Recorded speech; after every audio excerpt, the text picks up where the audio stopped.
Star Wars Rebels Season 4, Episode 9, Rebel Assault. Now, unfortunately, I don't have my Star Wars hat because I'm dog sitting, but it really sucks because this was actually the mid-season finale, and I had no idea. The deal with Disney XD, like, first off, they hardly ever show actual trailers or promos for whatever the next real episode is going to be, so you kind of have to look it up to know what's happening, and then they don't even say, like, hey, mid-season premiere coming up. Like, I saw the promo, it was, the same thing where they just show a bunch of random clips from random episodes.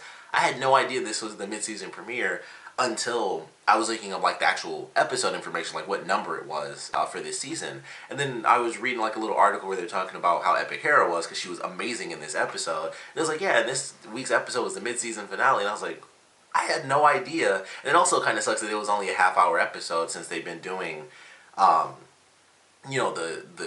hour-long blocks that they've been having, even though those are two separate episodes. The first couple of weeks we had it, they were actually two-parters, and then I think it was really just last week, or I guess the week before last was when it started to shift from that. But it's still a great episode, even with it just being half hour. It was definitely a great Hera episode. It was focusing all on her and her going through, like, the ups and downs of the rebel, battle with the Empire, and it was great. It starts off with their information and everything during the battle. People are getting taken out. She's now a general, I believe, which is a new thing. So, she's officially a general now. She's leading them and everything. People are getting taken out. She takes on the version 1 of the TIE Interceptor, I believe it was called. I forgot the actual name of, like, the fancy ship, but she takes that on, which was a really epic scene. Like, she's flying towards the Star Destroyer, and Grand Admiral Thrawn was like, okay, so we need to basically open fire because this guy is playing into her hands.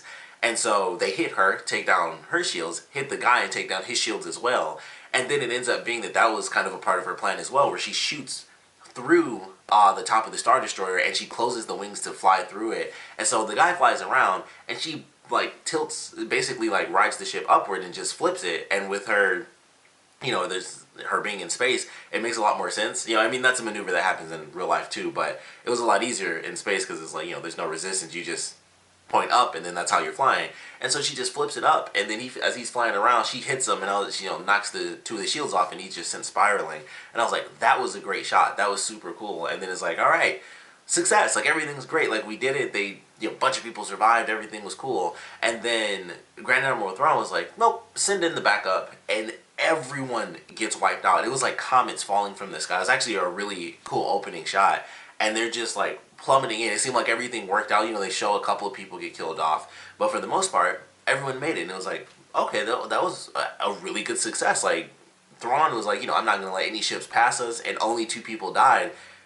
He lost. Like, that sucks for him. And then it was like, nope, in between them, going through, like, the top of the atmosphere, trying to get down to the surface, crazy battle, everyone's just falling, like comets. And it was just a nuts little sequence where we have the rest of the Ghost team. They take out, the big gun towers, take them down. It's like, all right, we'll just wait for Hera and the rest of the team to kind of fly in, and they're just falling in. And so we get to see Hera survive, Chopper survive, and then we get to see one other person survive, and I forgot his name, but they're like the only 3 that survive. And then his astromech gets destroyed as well. So everyone crash lands pretty much. For the most part, everybody dies.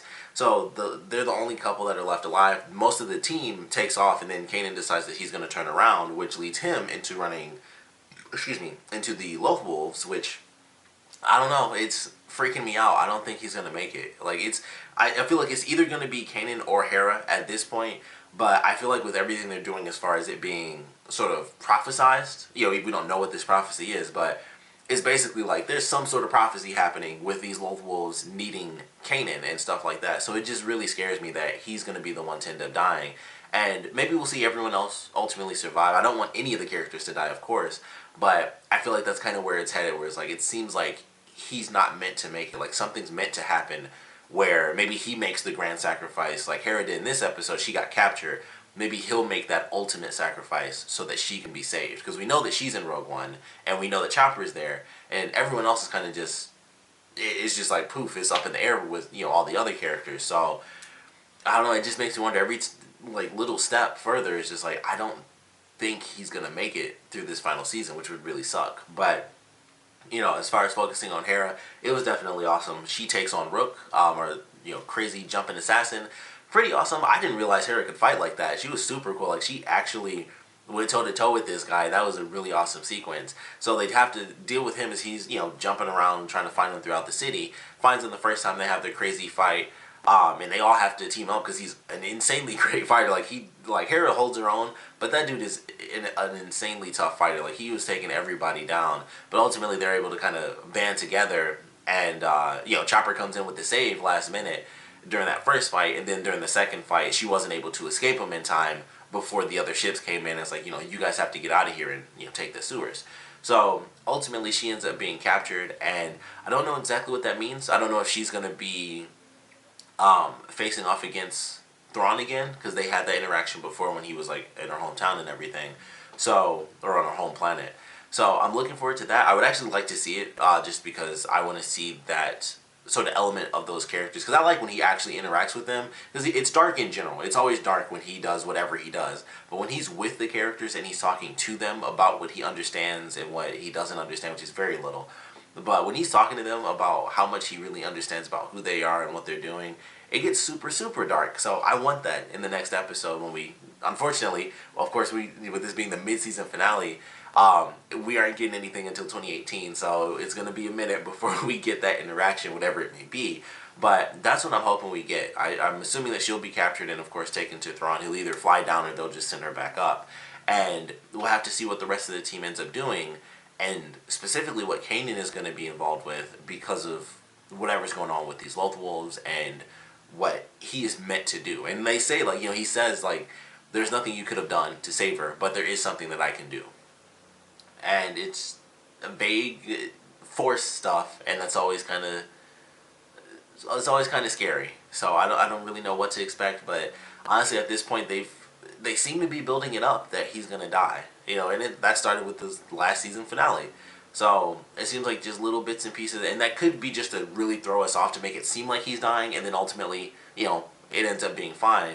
But that's definitely what they're doing at this point. They know that they're kind of taunting us with the fact that everything that happens, him getting the kiss, Hera said, like, may the force be with you, and her taking off is like, these two characters are the ones who either have things happening to them, force-based with Kanan, or just being alone from the rest of the team, whereas, like, these two things make me think that one of them is going to end up dying off, because Hera will go off because she's doing her rebel thing where she'll be the leader and she's away from the rest of the group, and then Kanan, even with the group, has this weird new force prophecy going on. So both of those elements, where it's like, it's almost like Hera's being taken away from the safety and security of being with the rest of the main characters, and then Kanan is being thrown into the insecurity of everything involving the force and prophecies and what that means for someone that's a force user, especially with him being one of two, in the series right now. So I really don't know where we're headed, but I know this episode was great for Hera, without a doubt. Like, she was, we got to see her do some epic piloting skills again, which was awesome.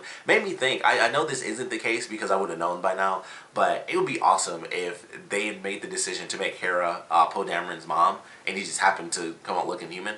That would have been awesome. I don't know if that could even technically work within the Star Wars universe. I don't know the sexual orientation or biological systems of all the aliens or whatever in Star Wars, but man, the way she was piloting the ship in this episode, it was just like, man, that totally would have been a cool thing if they decided to do that. But it also kind of doesn't make sense because I guess that just doesn't work. Like, that's never been a thing, as far as I know, that has never been a thing in Star Wars where different species could actually have a mixed species baby.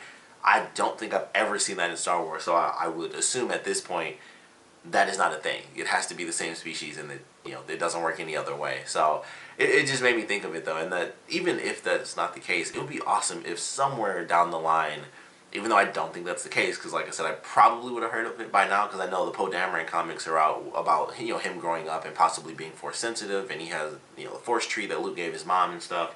But it would have been awesome if there was somewhere in there, and it could be that I just haven't heard it. It would be awesome if it was somewhere in there that Hera was the one that taught Poe Dameron how to be a pilot. That would just make so much sense. And they probably don't have it in there because maybe they knew what they had coming up as far as Rogue One and not spoiling who lives and who dies in Rebels. So maybe that is going to be put in there eventually, but I was just like, man, it would be so cool if that was kind of how they tied things in. And of course she would be a much older pilot compared to Poe Dameron at this point. But still, it was just like, that could totally work. I could totally see that working, and it would just be absolutely phenomenal. But either way, she was great in this episode, great with the piloting. We got to actually see her fight, which I feel like I'm sure we had to have seen her fight somewhere in the series before. But when I was watching it, I was like, I swear I feel like this is the first time I've ever seen Hera legitimately throw a punch, like in a full on fight.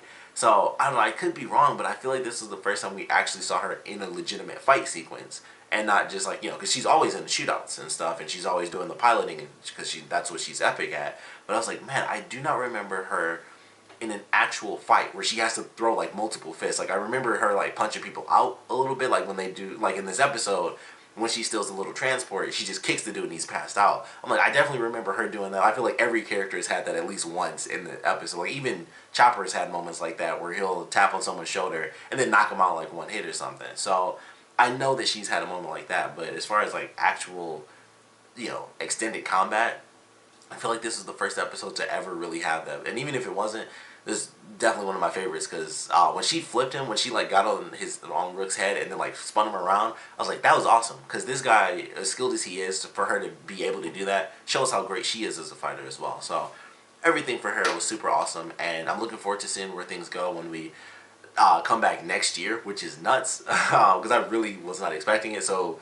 reading that, it was just like, oh crap, it didn't even say it in the episode. I mean, I watched it on demand, so it was different, but it's just like, crap, I had no idea this was the mid-season finale, and now I'm just, just gotta wait. But really great episode, great way to end the season for this year, and have like a great episode focusing on Hera, because we have very few of those. Like I feel like, of course it's Kanan and Ezra as the Jedi.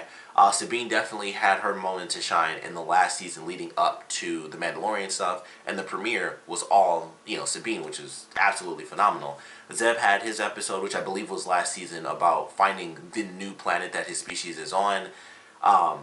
And, like I said, with Kanan and Ezra, their stuff is kind of combined. So Hera has only really had like a couple of episodes, this being one of them, and then the other when they actually went to her home world. And then I think the other episode was probably when they got the that like super special ship that has like never come up again, the one that was like super fast, and it was like the pilot seat was like in the middle and the whole ship spun around it. It showed up in like that one episode, and they had like a crazy 4-point laser beam and all that insane stuff. I feel like that was one of her episodes as well. So she really hasn't had that many, but she's definitely an awesome character. So I was glad to see her get this episode, and I'm really excited to see what she gets coming back as far as her being captured and what that's going to mean for Kanan and the rest of the team. But we'll love to know what you guys thought about this episode, so please comment below. Let me know your favorite parts about it, your least favorite parts about it, and I would love to know your theories on what is going to happen with both Kanan and Hera when we come back for the rest of the season, because things are getting really intense. And I know Hera's going to survive because of what they had. Technically, we don't know that. It could be her dad that was referenced in Rogue One. People mentioned that before. It was like they say Captain, or I think they say Captain. I really can't remember. They may have said General, but they just say like Sendu. I can't remember right now if it was Captain or not. But that could have technically been her father, and this could totally just be a continuity error. The fact that she was like a general in this episode, because I was reading a bunch of comments where people were like, I could have sworn she was still just a captain or just a commander still, and they call her general. But even Thrawn in this episode still believes that she's just a captain. So it's just like it was just in there somewhere where she got a promotion. But I don't know, it could have been a continuity error. It could have just been the fact that her dad somehow made it to the rank of captain super fast. Like, we don't really know.